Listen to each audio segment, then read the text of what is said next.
there's a podcast that I love listening to. It's called SmartLess.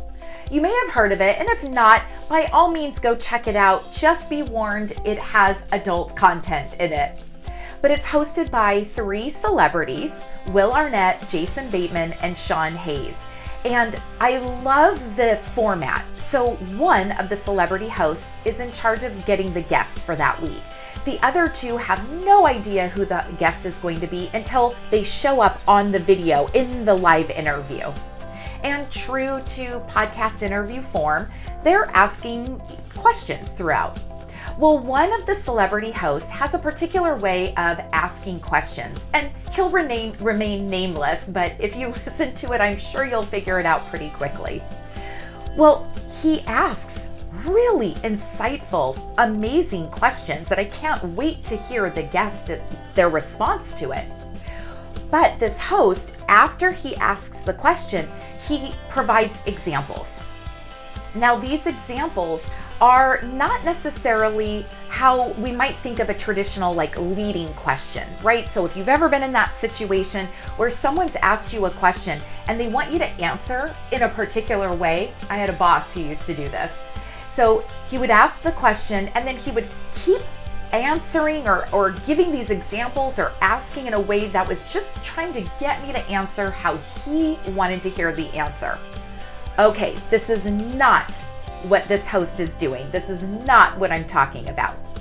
Instead, this host, as they're asking this question, I believe, has already thought of how they themselves would answer the question based upon their own experiences, their own thoughts, their own feelings. No ill intent by any means.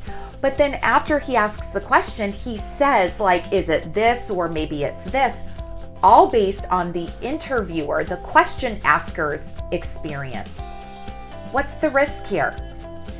We see this happen in organizations, in households, everywhere when we're in communication. But especially I see it with leaders when they're speaking to their direct reports, where they know I need to ask questions, but they insert examples after they've asked the questions. And those examples are primarily based on their own experiences. And so the risk here is that the person being asked the question, in this case a direct report, is now thinking about these examples. Maybe they just say, oh, okay, well, my manager said this, and so I'm going to answer this way. Or those examples kind of shut off their own thoughts around why this happened. So as we think about asking those questions, be aware of that intent, where even though the intent is good, you may be unintentionally leading someone down a path as you provide your own examples after the fact. I'm here to unlock that X factor, elevate communication and performance. Until next time.